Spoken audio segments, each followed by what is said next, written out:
With clear minds from the morning breeze and a beautiful ocean view, we are ready to set up a 24-foot dome.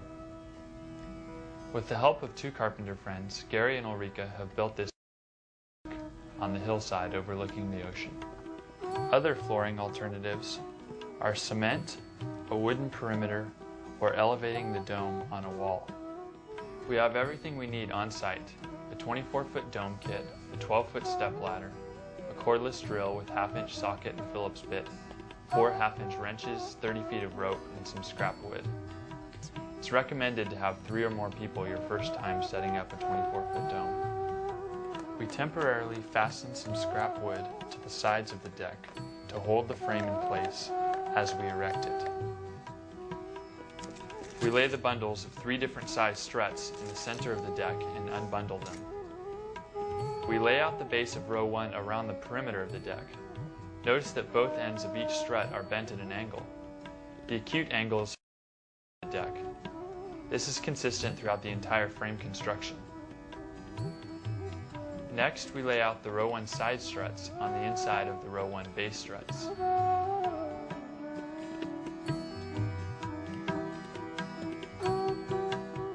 Then we lay out the base of row 2 in a circle inside of row 1. Now we bolt together row 1 finger tight. We put the side struts on the bolt first, then the base struts.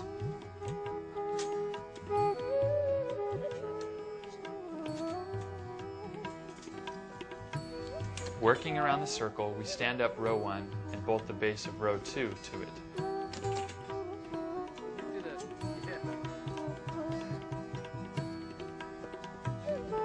Now we have a circular wall skirting the perimeter of the deck.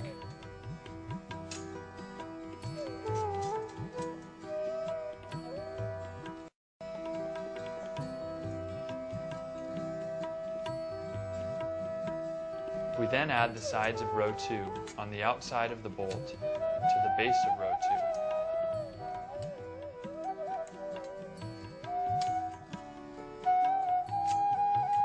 Putting the nut on finger tight, we let the row 2 side struts hang down on the outside of the frame. Now we go back and tighten row 1. Then we stand up and tighten the sides of row 2.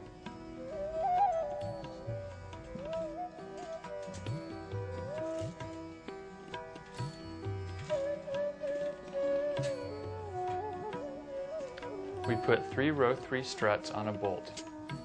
Then we hang them on the outside of the existing frame and bolt them to the corresponding apex of row 2. We work our way around the circle until the base of row 3 is connected and the row 3 side struts are hanging down on the outside of the existing frame.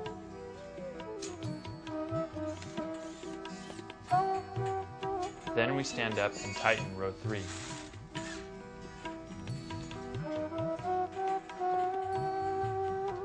Row 4 we do in the same way as row 3.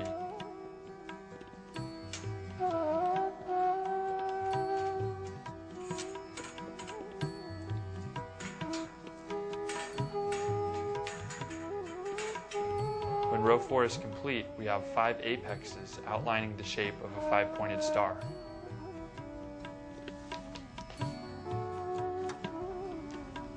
Now we bolt the top pentagon to the apexes of row 4.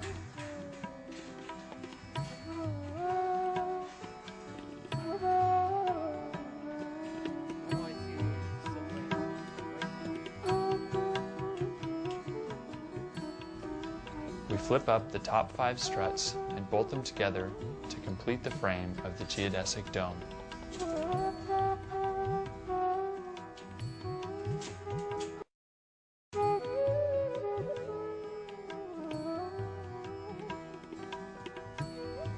Our next step is to secure the frame to the deck.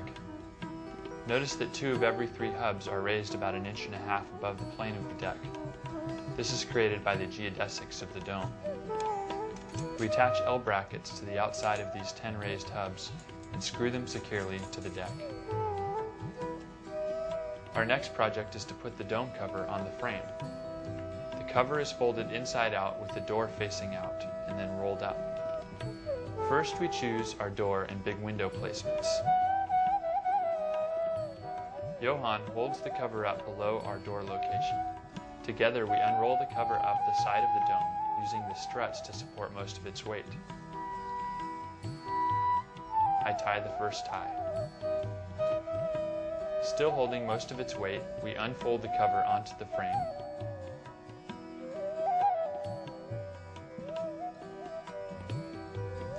We locate the next two tie hubs and tie the second and third ties.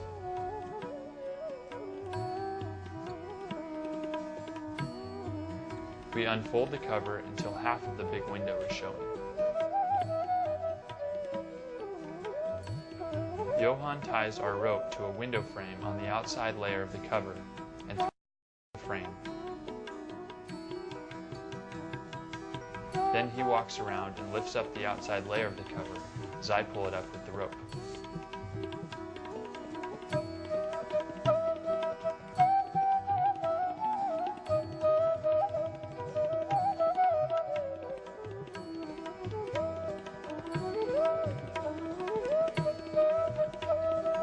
It is important to watch for snags where the window frames get caught on the hubs.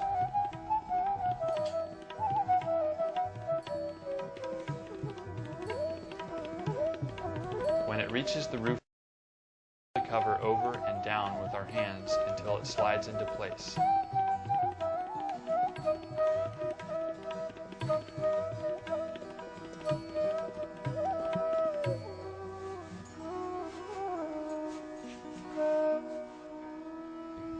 Now the roof.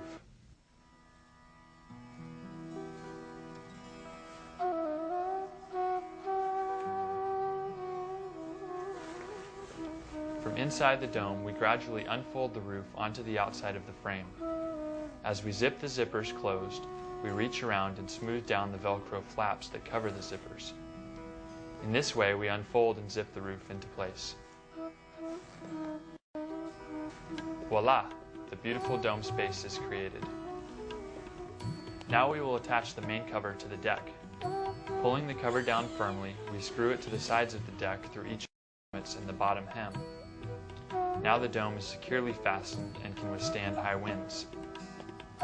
We now remove the strut from the door opening. To install the 2-foot round windows, Johann slides the window into the bottom of the window pocket and runs his fingers around it until the window pops into place. Each of the round windows is interchangeable with the screen. The roof screen we can either install under the roof or store in the window bag to install on a sunny day without the roof. We chose to install it under the roof so we can flip back the corners of the roof for ventilation and have the screen in place to keep bugs out. We unfold the roof screen between the frame and the roof and tie and Velcro it into place.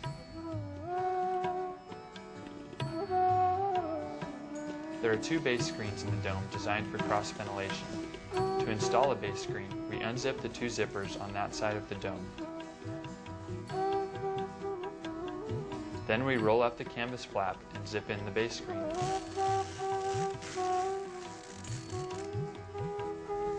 If we want ventilation while it is raining, we can stake the canvas flap to the ground at an angle. The door flap zips closed from the top down. We can roll up the door flap and tie it into place, and then Velcro in the door screen for additional ventilation.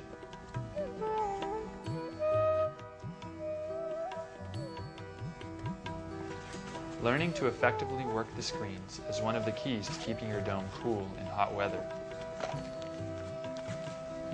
For example, if we open a lower window in the corner of the roof on the opposite side of the dome, we create an air siphon that will suck in cool air from below and blow the hot air out the opening in the roof. Living in a dome is living close to nature. By learning to work with nature, we can use the elements to our advantage. With proper ventilation, a slight breeze can keep us cool in the hot sun. In the winter, we can turn our big window toward the sun and solar passively heat our dome. With only the sun as a heat source, the dome can stay up to 50 degrees warmer than outside.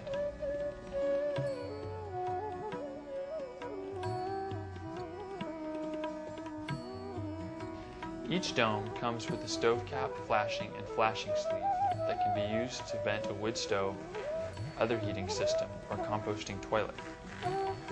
To install the vent, we slide the flashing into the canvas sleeve and then install the sleeve into one of the upper window holes.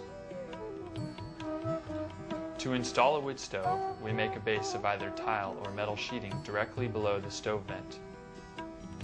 We then install 6-inch DS double wall stovepipe from the stove through the flashing 4 feet above the dome cover.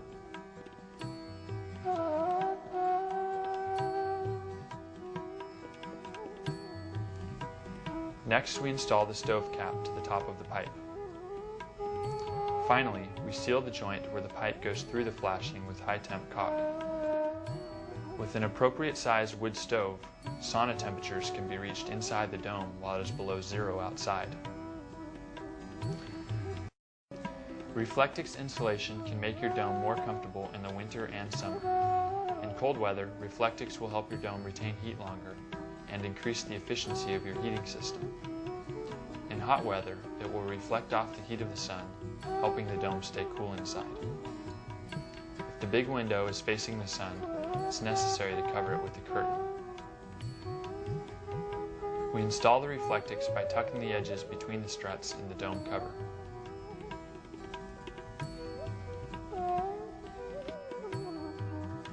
The winter liner ties to the inside of the dome frame at every hub, creating a dead air space. It adds extra insulation and is aesthetically pleasing. The full liner is 2 separate pieces, the base liner and the roof liner. In a temperate climate, the roof liner is sufficient to help heat retention. With our liner installed, we can still access all of our screens for ventilation. Now we relax and enjoy the view from the beautiful space we have created all in a day's work. By giving some time and energy to learning how to effectively operate the systems of our dome, we're giving ourselves the ability to live closely with nature in a comfortable, protected environment.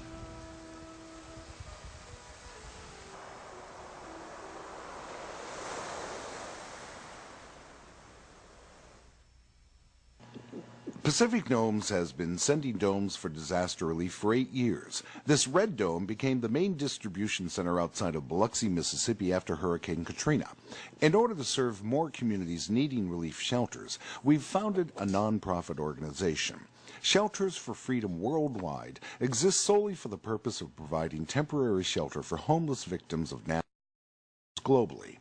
All donations received are funneled directly into the cost of providing shelters.